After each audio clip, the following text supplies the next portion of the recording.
నాటకం గురించి అన్నారు, చాలా బాగుందన్నారే. ఎందుకు ముందేసిన నాటకం కంటే నిన్నేసిన నాటకం బ్రహ్మాండంగా ఉంది. నాటకాలు వేస్తూ పార్టీలు ఎన్నో చేసుకుంటాం. కోసంగా ఉంటూ ఇలా ముందు సాయి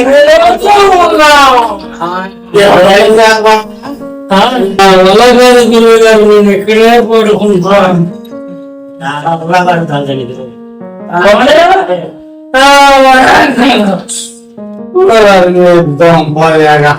ఫుల్గా తాగొద్దురా అంటే తాగిస్తా పడిపోయారు.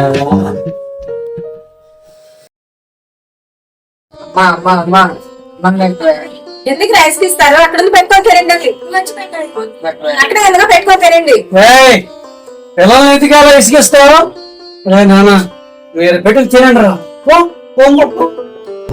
ఏం తెలుస్తుంది? నాటకాలు ఆడి వచ్చిన డబ్బులతో తాగి తందనాలు ఆడుతున్నావు. ఏ పనికి వెళ్ళకుండా ఉంటారు? ఇంట్లో ఇబ్బంది పడేది మీరేగా.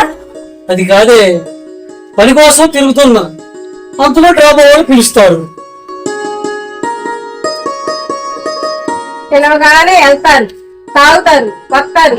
ఇదేగా మీ పని? పిచ్చి మహమ్మా మాట్లాడవు, బాధపడతారు. ఏమంటే నాతో చెప్పుకో. రోజు చేస్తాగా ఏం చేస్తావు? సరే, నేను తాగకుండా రోజు పనికి వెళ్ళాలి, డబ్బు తెచ్చి నీకు ఇవ్వాలి, అంతేగా? ఈ మాటలు ఇప్పుడు ఎన్నో సార్లు చెప్పారు, ఇప్పుడు చెప్తారు. ఏ డ్రామాకో నాటకో వెళ్ళిన తర్వాత అంతా బాగోలేగా. సరేలే, ఇవన్నీ రోజు ఉండేవేగా, ఆటలు అవుతుంది కట్టవే. దీనికి మాత్రం ఏ తక్కువ లేదు. సరే రండి, అన్నం పెడతా.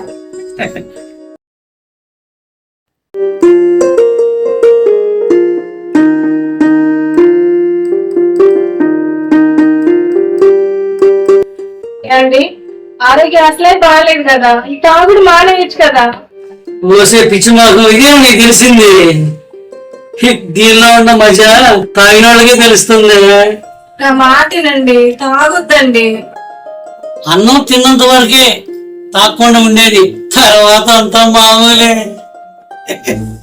చిచి, పక్క తాగొద్దని చెప్తున్నా మీరు మారరు, వినరు. ఆరోగ్యం దెబ్బతింటుందని చెప్పినా కూడా మారుకోరు.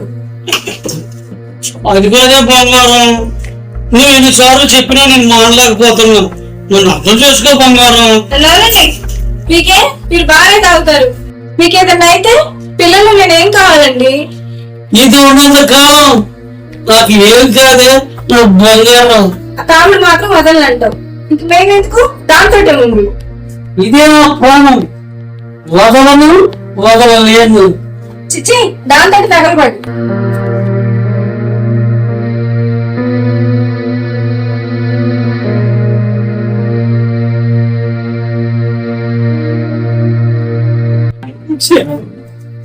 మనశ్శాంతి ఎక్కడ పోతుంది?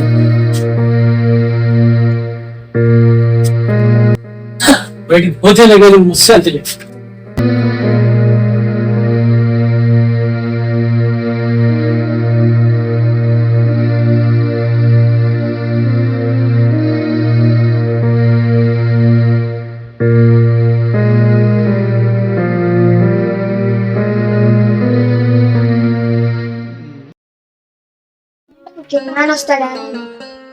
అవునమ్మా, ఏడమ్మా నాన్న తప్పకుండా వస్తలే కానీ. వెళ్ళి వారం రోజులైంది, అసలు ఎక్కడికి వెళ్ళాడు, ఏం చేస్తున్నాడు, ఏం అర్థం కావట్లేదు. అడగమ్మా, నాన్న వస్తలేదు. ఎక్కడున్నా బానే ఉంటాడులే అమ్మా. ఏం దిగులు పెట్టుకోకమ్మా. అనవసరంగా ఆ రోజు మీరు అంత గొడవ పడ్డా. రానింటో నేను చెడిపోవడానికి కారణం నేనే రచింద. నేను పాపిస్తుందండి రా, పాపిస్తుందండి. పెట్టుకోకమ్మా. ఎందుకమ్మా నీలో నువ్వు కుంగిపోతావు? వాడు వెళ్ళిపోయాడు, ఏం చేద్దాం చెప్పు. ఎక్కడన్నా కనిపించాడు అన్నయ్య? లేదమ్మా, అది తెలిసిన చోటల్లా నేను మా ఫ్రెండ్స్ ఎతికాం, ఎక్కడ కనిపించలేదు. కనపడలేదు కదా, మరి ఇంకెక్కడికి వెళ్ళి ఉంటాడు అన్నయ్య? చూద్దాం, మన ప్రయత్నాలన్నీ చేసాం, ఇంకా ప్రయత్నిద్దాం. నన్ను దొరుకుతాడేమో. ముందు నువ్వు ధైర్యంగా ఉండు. వెళ్ళొస్తానమ్మా.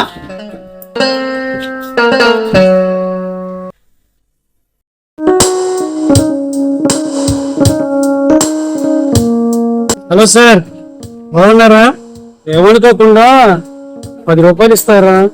ఆ 10 రూపాయలు లేక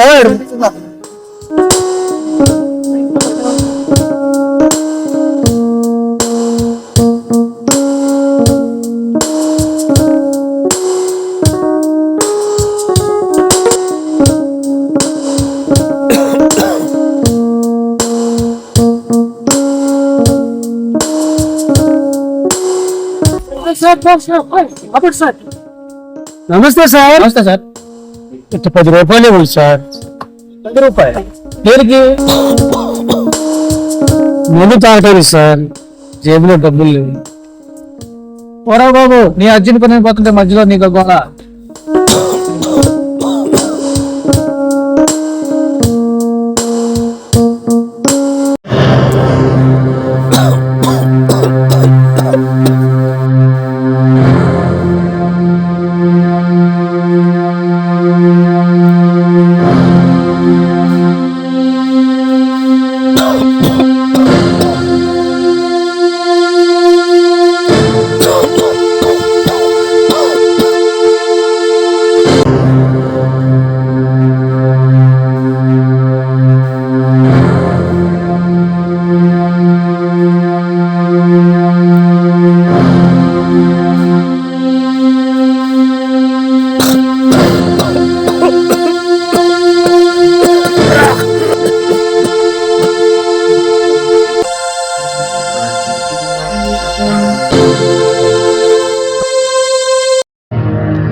అమ్మా, నాన్న దగ్గర నుంచి అన్నం సరిగ్గా తింటలేదు, తినమ్మా. సురేష్ అంకుల్ వెళ్ళాడుగా, ఎక్కడ ఉన్న వెతికి తీసుకొస్తాలే, తినమ్మా. తమ్ముడు, నువ్వు వెళ్ళి అమ్మకి అన్నం పెట్టిరాకు. అన్నం తీసుకొస్తావు. నాకు ఒత్తిడి ఆకలిగా లేదు. అమ్మా, అలాగంటే అలా అమ్మా, నాన్న వస్తలే, అన్నం తినమ్మా. మా అమ్మ కాదు. తమ్ముడు తొందరరా.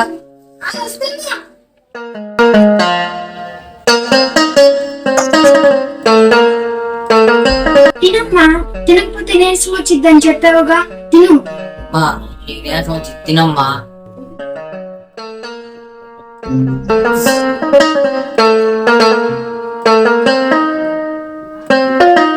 సరే అమ్మా, తింటాను మీకోసం.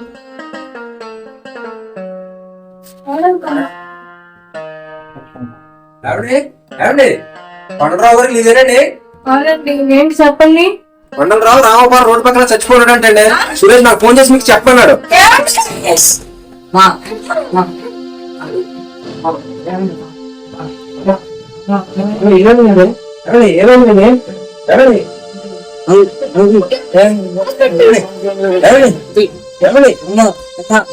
మా ఏమైందమ్మా? చనిపోయిందిరా.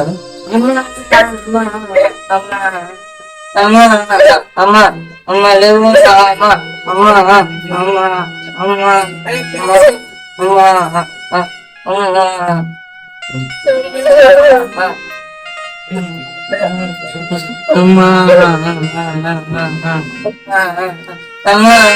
అమ్మ